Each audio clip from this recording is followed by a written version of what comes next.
Fala pessoal, eu sou o Cleison, economista, mestre em economia e pesquisador aqui na Fundação Juntos Podemos. Hoje a gente vai falar de uma excelente notícia. O Brasil saiu do mapa da fome da ONU. Bom, antes de falar do Brasil, vale dar uma olhada no contexto global da fome. Felizmente a fome ainda é um problema sério em várias partes do mundo. Em 2024, 673 milhões de pessoas passavam fome no planeta, cerca de 8,2% da população mundial. A boa notícia é que houve uma leve melhora em relação aos anos anteriores. Era 8,7 em 2022, 8,5 em 2023, mas ainda estamos piores do que no período pré-pandemia. Ou seja, a Covid-19 e outras crises recentes fizeram a fome global aumentar. Estamos tentando voltar ao patamar de antes. Só que essa média global esconde diferenças enormes entre os continentes. A África segue sendo a região mais afetada. Em 2024, mais de 20% da população africana enfrentava fome, o que dá cerca de 307 milhões de pessoas sofrendo com falta de alimentos. É um quadro muito preocupante. Já na América Latina e Caribe, a situação tende a ser melhor do que a média mundial e vem até melhorando. Em 2023, cerca de 6,2% da população latino-americana estava subalimentada, uns 41 milhões de pessoas mais ou menos. Um exemplo extremo é o Haiti, que há anos figura com indicadores alarmantes de fome e desnutrição.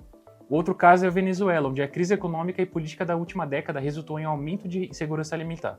Já potências regionais como México, Argentina, Chile e outros, assim como o Brasil, geralmente mantêm os índices de subnutrição abaixo de 5%. Aliás, falando em segurança alimentar moderada, mesmo quando a fome extrema é superada, muitas famílias ainda podem ter dificuldades para obter alimentos nutritivos regularmente. Em 2022, por exemplo, quase 2,6 bilhões de pessoas no mundo não conseguiram bancar uma dieta saudável, um número alto, ainda que um pouco menor que em 2019. Só para lembrar, em 2024 o Brasil já tinha saído do mapa da fome pela primeira vez, depois de mais de 10 anos investindo forte em inclusão social, com programas como Fome Zero e o Bolsa Família. Mas entre 2016 e 2022, a situação piorou. Crise econômica e pandemia. O resultado, o país voltou para o mapa da fome e em 2022, mais de 17 milhões de brasileiros estavam passando fome, um cenário crítico. Aí veio 2023, em janeiro, foi lançado o Plano Brasil Sem Fome, reunindo várias ações. Olha só as principais. Primeiro, Bolsa Família reforçado.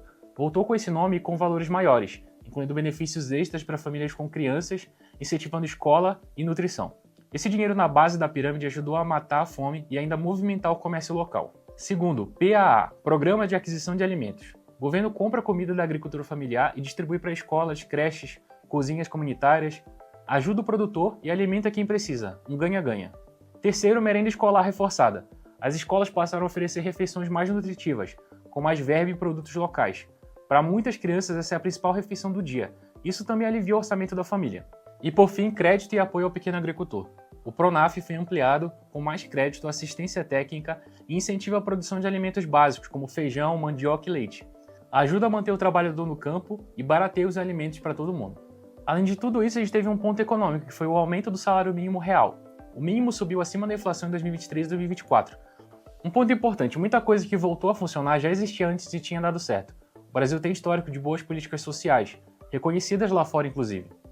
Um outro dado impressionante, a fome grave, que em 2022 afetava cerca de 8% da população, despencou para 1,2% em 2023. Isso significa que 14,7 milhões de pessoas deixaram de passar fome em um único ano. É uma queda de 85%. E não foi só a fome que caiu, a pobreza extrema também recuou. Em 2024 caiu para 4,4% da população, o menor nível da história. Isso equivale a quase 10 milhões de pessoas saindo da miséria desde 2021. Isso aconteceu por causa da volta do Bolsa Família forte, mais gente trabalhando e inflação sob controle. Claro que os problemas não acabaram, muita gente ainda vive em insegurança alimentar moderada, não passa fome, mas também não tem acesso regular a comida de qualidade.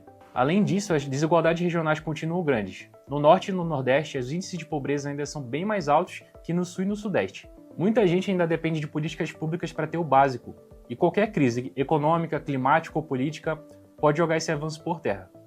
O ponto que às vezes passa batido nessa história toda é a força da nossa agricultura. O Brasil é gigante no agronegócio, todo mundo sabe. Exportamos soja, milho, carne, açúcar, mas só produzir muito não resolve o problema da fome se a comida não chega a quem precisa. Em 2023, o país teve uma safra recorde de grãos, mais de 316 milhões de toneladas, quase 20% a mais do que no ano anterior. Foi a maior colheita da história. Depois da seca de 2021 e 2022, que encareceu o arroz e o feijão, as chuvas voltaram e a produção disparou. Com mais alimentos no mercado, os preços ficaram mais estáveis, ou até caíram. O IBGE mostrou que mesmo com safra gigante, o valor total da produção caiu 2,3%, ou seja, mais comida e com preço melhor para o consumidor. Outro ponto importante foi a tecnologia no campo. A Embrapa e outros órgãos surgiram investindo em segmentos melhores. Irrigação, assistência técnica, isso aumentou a produtividade e ajudou a reduzir os impactos de eventos climáticos. Ou seja, a produção agrícola e política pública precisam andar juntas, para que a comida saia da lavoura e chegue de fato no prato de quem mais precisa. Sair do mapa da fome foi um passo enorme, mas manter essa vitória exige atenção. Tem muito desafio pela frente para garantir que o Brasil não volte a conviver com a fome como algo normal.